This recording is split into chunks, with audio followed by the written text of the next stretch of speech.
And being in that state of unknown at the time, what really was going through your head? Did you have any kind of hope that maybe there's some way you can get out of this? Is some hope that you might be able to find a way that you can get a lower sentence or maybe give them information? What's going through my mind is how much time am I going to serve on all this? Because I wasn't ready to cooperate or wanting to cooperate was never something that really went into my head. If you're in this business to any degree whatsoever, and you don't think at one moment or one day that your world's not going to come crumbling down at your feet, you're not going to get busted, you're not going to, something's going to bad going to happen to you, busted or killed or hurt or maimed or you're going to get robbed or something, you are in the wrong fucking business. You don't belong in this goddamn business if you think none of that's going to happen to you because trust me, something bad will eventually happen. And every single fucking day you go out there and do commit a crime, the percentages go up that you're going to get arrested, killed, hurt, or robbed. And if you don't believe it, then you're a goddamn fool. So armed with that knowledge, all you can do is um, hope for the best and expect the worst. You shouldn't go in there thinking anything else but the worst. And you need to develop the right mindset, but you can't. You can't because your mind is spinning at 1,000 miles an hour. You don't know what's going on. What about my family? What's my family going to think? Oh my God, how am I going to, how do I explain this? What am I going to look like in front of my family? What are my friends going to think? This, that, and the other. It's very, very mentally debilitating. And it just weighs so heavy on you because I imagine it'll and I know firsthand that a lot of people are, how do I get out of this? What's the best way I can do it? Can I cooperate? Can I do this? Can I do that? And they're more than willing to find their way out and they'll by any ways necessary. The only way I knew necessary is to take it to trial and, roll the dice. Although I will warn everybody out there, if you think that you're smarter than the feds, chances are you're not because the feds have a 98% conviction rate. So if you think that you're better or smarter than the feds, you're not. They didn't get that 98% conviction rate because they're stupid and they don't know what they're doing. Give them credit. They do know what they're doing, especially at that level once they have you in custody. They know how the game's played better than anybody. Plus the fact they have a blank check. They can do right and put as many millions into you as they want. It doesn't make a difference as long as they get their conviction. And at the end of the day, the body count is all that matters to most prosecutors. To other prosecutors, there's no empathy for you. Nobody gives a shit about you. And the least people that get any damn fucking concern about you or your family is the federal government. Period. So the time you were being interrogated by the DEA, and I'm assuming you probably didn't have a chance to even call an attorney, call your family, call anybody and tell them what's going on. What were they telling you? What was kind of the conversation going on between DEA and you as far as what was going to happen next and what they were trying to do? Well, it's either cooperate or never see the outside. Those are the two options they gave you? Pretty much. Yeah, it's really cut and dry. They try to sweeten the pie with as much, as they can, and they try to deliver the hard punch, the knockout punch with the other shot. So, it's everything that they do. People also need to understand that they know how to do this based on psychological tests that they've done. They have people teach them what to say during interrogations. They have people teaching them what to look for, what to expect, what they know you're going to say, what they know you're going to act. They have people that teach them this. So again, if you think you're smarter than them, trust me, you're not. Trust me, you're not. Because they're reading your body language up one side and down the other and know better than anybody else does about what you're made of, what you're cut out of, and that's it.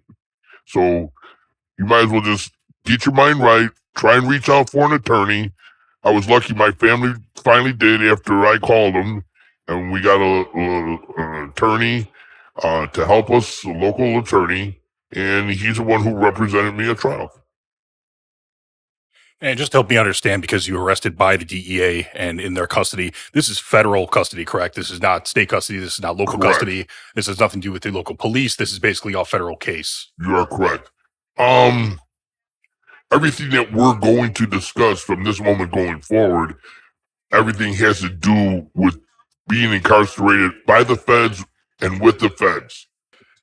And before you were actually sentenced, what were the expectations you had going, before you actually got sentenced, while you're waiting in custody, waiting to be sentenced and go through trial? What were you kind of expecting was going to be the outcome of all that? Oh, to be perfectly honest with you, I was expecting guilty. I didn't really see any other way. I mean, they had everybody there, and here's the best part is, the two agents who were standing in the doorway were wired up for sound, and they had me saying two words: no and no. And for that, I got 20 years. Really? Really. No and no. 20 years. So they had some people working behind the scenes to essentially wiretap you to get you to say something that they wanted to hear. Well, of that and the one kid in the room who was part of the whole deal on the onset and whose office it really was, he became a snitch and he testified against me. And the funny thing is, my co-defendant, who's the other Colombian gentleman that was with me, my friend, he was related to marriage to my co-defendant and claimed that and this is how twisted things are. He claimed that he barely knew him and had anything to do with him at all, and that I was the culprit in this. I was the main person behind everything in this. I'm like, the fuck are you even talking about? I had the least to do with anything to do with this. I was here to go find out if they wanted a pilot to work for them. That was my whole thing. And he took the stand and pointed every finger at me. There was 7 of us that got arrested. 3 of them I had never met until we got into lockup. I didn't even know they were part of this. And isn't it amazing how out of those 3 other gentlemen, again, I use the word gentleman lightly, out of those other 3 other assholes, 2 of them, again, turned snitch, never met me, but yet took the stand and pointed fingers at me. They weren't even in the goddamn room with us, and they still took the stand and pointed fingers at me. Federal government knew about this. They didn't give a shit because they wanted their conviction. They knew of me. They know what I had been doing previously before all this. They never caught me. So they got their pound of flesh. And just the layman, when you say the term snitch, this is someone that's obviously giving information to get them out of a situation, get them out of a crime. Are these people working with the DEA? Are they also, like you mentioned, the DEA has unlimited resources to use towards their disposal to get their job done at the end of the day? Were they using those resources for these people to get information about you and others? Or do they come out after the fact and actually just try to come up with a story to get them out of that was being it. sentenced? They after it was post arrest, and no, they were not working for them at that time. However, they did afterwards. And again, the one kid who took the stand against me, the Spanish kid whose office we were in, he had 2 other pending cases of which he was looking at 40 years for. Wow. So he got off of that case, and he pretty much walked away with, I want to say, probation for all I know. But I also know that he was a very sick person physically, and I don't think he made life too much longer.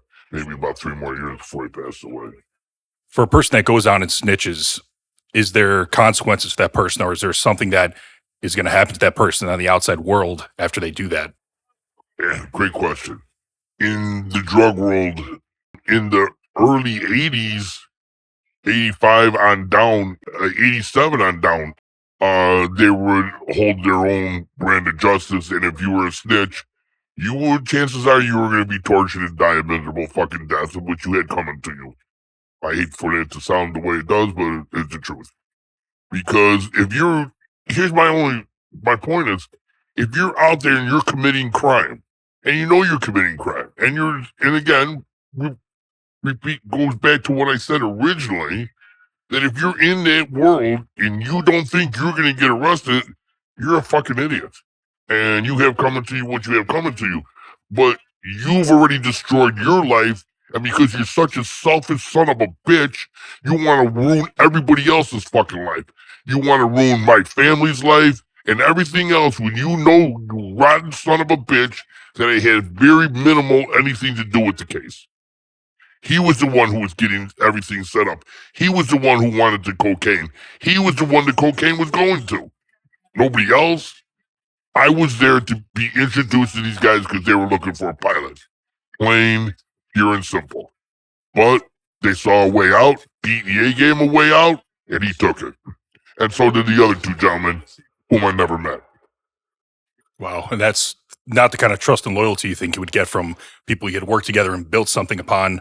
That's really just a big stab in the back when it all comes down and everything goes to shit and you're all in the same situation, but somebody tries to find the easy way out and screws everyone else over, Right. puts everyone else's life through a miserable hell. See, and I don't know, categorically speaking, let's break something down. And this is probably new version terminology, street terminology, but a rat nowadays is classified as somebody who gets busted and then starts working, but a snitch is somebody who will tell on you after the fact, or vice versa. I'm not sure, but I know everything has been, categorized as a rat part is one thing and a snitch is another thing. In other words, they're giving a blessing to somebody. Here's a perfect example. I know somebody within a motorcycle club, and he went to trial. He was handed well over 40 years. He only served 4 out of the 40 plus years that he did, and came to find out that he had, for lack of a better term, fingered some of the people in his club. And by him doing that, put those people behind bars as well. But on the same token, he did that to those people, but they did it to him as well. So where's the line of justice come in at? They fucked him over and gave him 40 plus years, but he turns around and does it to somebody else who did him wrong, and now everybody's pointing fingers at this guy saying he's a snitch. Well, is he a snitch or isn't he a snitch? That's a great question, because all he's doing is paying back those who did him ugly. Maybe there's a different way he could have gone about it. Like, there's other ways to go about things on the streets, but he chose to go that avenue.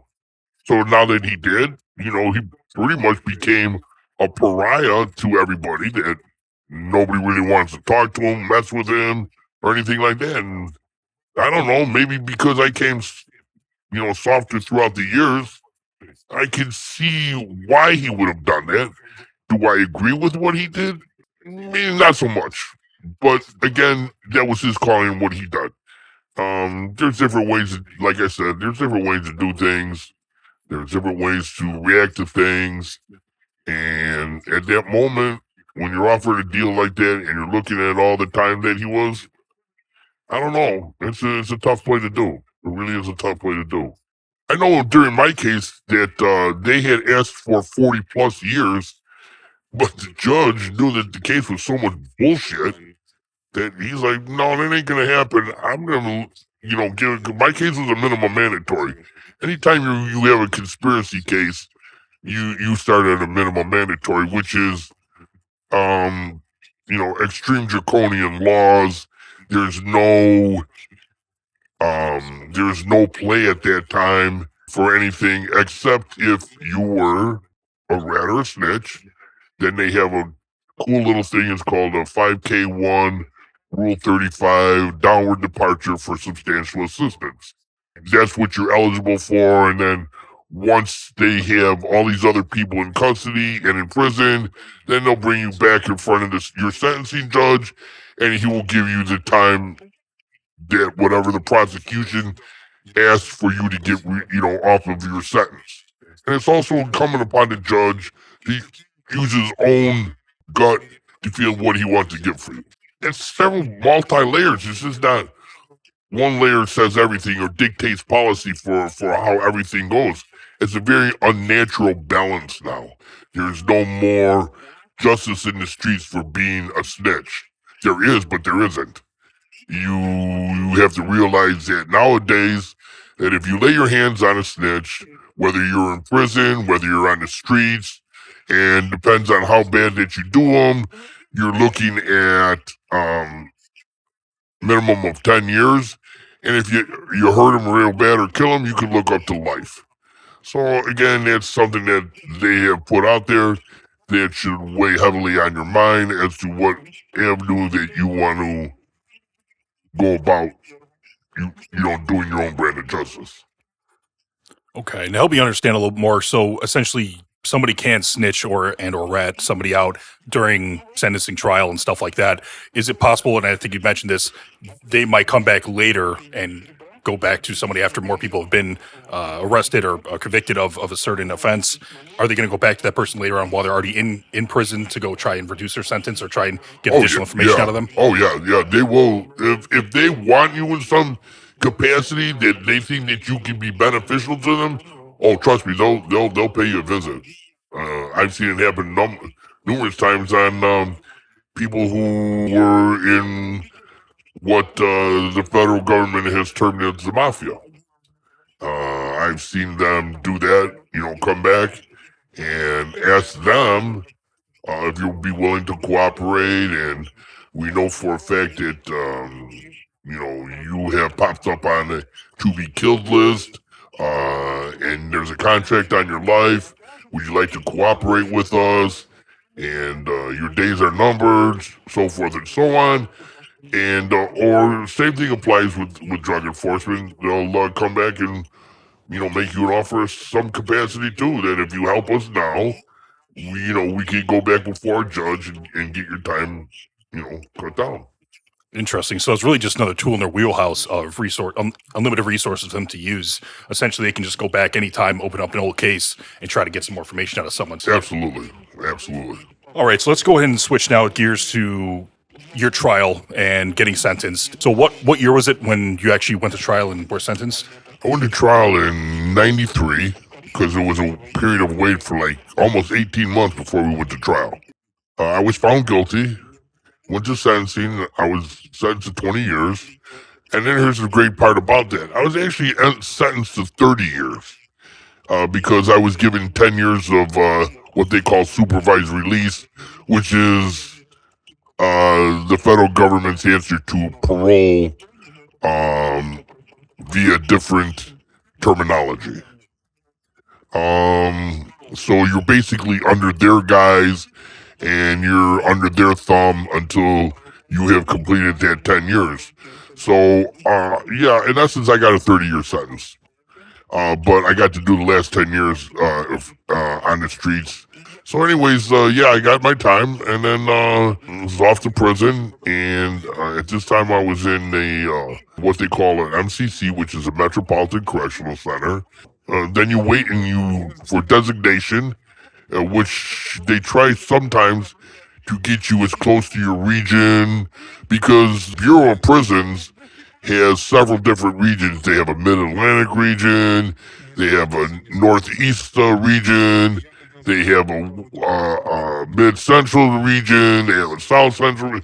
They have more regions than they have, people. When I got into prison, I think there was maybe somewhere right around 90,000 people in federal prison at this point, and I think now they're well over 200,000. And there's no shortage of them building prisons. They threw up prisons faster than you and I can say ABC, and that's the whole way of weaponizing a whole nother branch of Department of Justice. And that whole experience right there of being incarcerated and having to go from, like, I was in a total of 13 different federal prisons. Wow. Yeah. Taking a small step back to the moment you were sentenced and being told you're going to serve 30 years, what was going through your mind at that time? And really, what were the emotions that you were feeling? I already came to terms with it. I did. I felt bad for my family because, wow.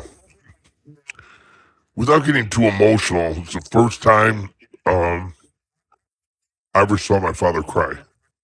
My father's always been my hero, always was my hero, and always will be my hero. And to think that I did that to him was beyond human comprehension for me, but I came to terms with it. I knew what I was getting, and I know there was no other way around it except accept it for what it is. You knew what the life you were in, you knew what the life involved, and that's it. And you can't undo what happened. And that was the end. So do the time and move on with your life. You know, I lost a great deal of things. I lost my entire family. By the time I got out, my family, my wife and kids were gone. My mother passed away. Yeah, it took its toll. It's nothing fun because at that moment in time, even though I came to terms with it, I had wished that my family had come to terms with it in the same form and fashion that I did. And that's one thing. Even though I don't have any regrets, that is one thing I do regret. I wish they had the capacity or the ability to come to terms with it the way I did. All right, that was today's episode of the True Cost of Freedom podcast. I want to thank Ralph for sharing his powerful story with us, the raw truth, challenges, and reminding us that freedom isn't something to take for granted. If you found this conversation powerful, interesting, or helpful, please like and share with someone who could use a reminder of what resilience and redemption looks like. Please subscribe to the show so you don't miss our next story. Until next time, remember, freedom is never free. This is the True Cost of Freedom podcast.